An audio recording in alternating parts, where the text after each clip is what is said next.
For reaction to that, Mike Pompeo, former Secretary of State and CIA director, now a Fox News contributor. Iran has a $1 million bounty on his head, and the Biden administration just renewed your security protection, Secretary Pompeo, in January. So obviously all of this hits close to home. What do you make of the word of this imminent strike? Well, Martha, it's great to be with you. I think what we can see is the risk is pretty significant. It sounds like they have pretty specific intelligence about a relatively imminent attack. They may know more than they've even let on about both timing and the nature of that attack. I haven't seen the intelligence, obviously. But, Martha, as a policy matter, what I think this suggests is we've lost the bubble. We've lost deterrence, right? The Iranians have already attacked Israel once on October 7th through their proxy Hamas. They're continuing to fire on American interests in the region now over 100 times since October 7th. And so what we're talking about in the next 24 or 48 hours is just a continuation of a failed policy to actually protect Israel. And so when I hear President Biden say he's prepared to defend them, last week he told them they couldn't continue to destroy Hamas. And so they've really told the Iranians this is green light. Even his statements today, which says, what's your response? It's don't. Well, he said don't multiple times. And don't isn't a national security policy. It's not even a deterrent. This is, frankly, don't from President Biden suggests don't do anything that would draw us in and then we'll accept it. This is really dangerous stuff, Martha. Yeah, I mean, my mind goes back to the minor incursion in Ukraine. Yeah, that was the idea. Warning at that time, right? And I find it very interesting, this reporting from Axios, that Iran sent a message to President Biden through several Arab countries this week, warning if the U.S. gets involved, U.S. forces will be attacked. And they use some colorful language to say, basically, don't mess with us and we won't mess with you. And this builds on the White House saying after the Damascus attack, we had nothing to do with that. Right. And the people who were taken out are people who want to take out U.S. forces in the Middle East. We could have said nothing, or we could have said something supportive. It looks like our posture is very, very, very careful with Iran and what we say and do. Very careful. And Martha evinces weakness and fearfulness. Your point's exactly right. It does sound like the minor incursion language in Afghanistan, and we know how that ended. And we shouldn't forget when the Iranians say, well, you stay out of this, we'll leave you out. They've not left us out. They fired at Americans. We've had folks killed working in the Red Sea. We have Americans held hostage inside of Gaza today. I pray that they're still alive. But those are Americans being held by Iranians. They haven't left us out of this. And you can't leave the United States out when you're attacking our friend and ally in Israel. And so the fact that we've lost this capacity to deter, that we let the Iranians even make statements and leaked statements saying, hey, we've told the Americans to stay out of this.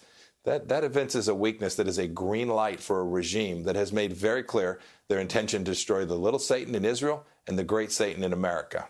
So what's different? After the Qasem Soleimani hit, there was a pause. Everyone expected a severe retaliation for that hit. It came in the form of a missile strike. And no Americans were killed, thankfully, but there were Americans who had some brain injuries as a result of that. Overall, it was seen as I guess, not as forceful as it could have been. What has changed now, and what kind of strike do you expect we're going to see here? Let me take the second one first, Martha. I don't know the nature of the strike. It won't surprise me if it's a strike that has some level of ambiguity, so that the Iranians won't unite the whole world against them. So think maybe it could be a cyber strike, could be a strike through a proxy, could be some mechanism by which the Iranian hand won't be completely seen. On the other hand, they may just decide to come over the top and launch missiles directly from Iran into an Israeli asset somewhere in the world. Second, you asked what changed. What changed was American leadership. There was no doubt that the United States stood with Israel. President Trump didn't have to go out every day and say, hey, we're with the Israelis, we're with the Israelis. They could see it in our actions, right? Recognition of the rightful homeland of the Jewish capital, the movement, acknowledging that the Golan Heights were part of Israel. All the work that we had done made very clear where America stood.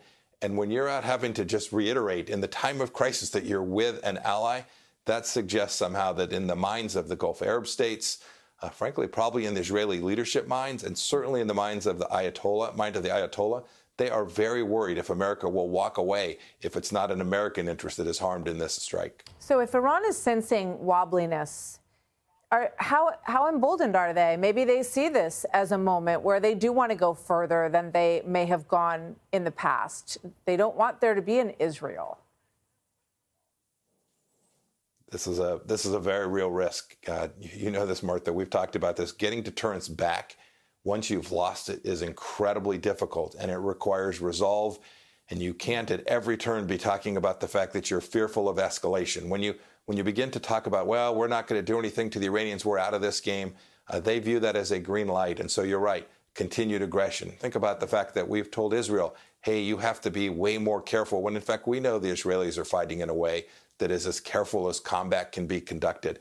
Those are the kind of things that the perception from the Iranians grows, that they can move about the cabin freely, and the risk to the United States continues to increase as well. As with a wide open southern border, who knows who the Iranians may have moved inside of our country as well. Just very quickly, I'm just thinking about our U.S. servicemen and women on the ground in these areas who are always under threat by Iranian proxies. How do you think they read that when they hear the president say, or the White House convey, we don't have anything to do with this. We're not in the middle of this. We're backing off, essentially. You know, if it were one of my family members or someone that I loved, and I heard a president say, we're not in this, but I knew my son or my daughter was actually in it, stationed somewhere in the Middle East or on a ship out in one of the seas, I would be both troubled and concerned that the commander-in-chief wasn't doing everything he needed to do to deter the Iranians from coming after my son, my daughter, my cousin, my brother, my family member. It's a real risk, Martha, that I think every service member can see. And I'm happy that General Kurilla is on the ground in Israel coordinating with the Israelis. I think that's a good thing for the Biden administration to have done. But, man, I fear it may just be way too late, and that weakness has already been demonstrated. Let's hope not. Former Secretary of State Mike Pompeo, Fox News contributor. Always good to see you, sir. Thank you very much for joining me today. Thank you, Martha. Martha, Martha, Martha, Martha, Martha, Martha, Martha, Martha, Martha, Martha.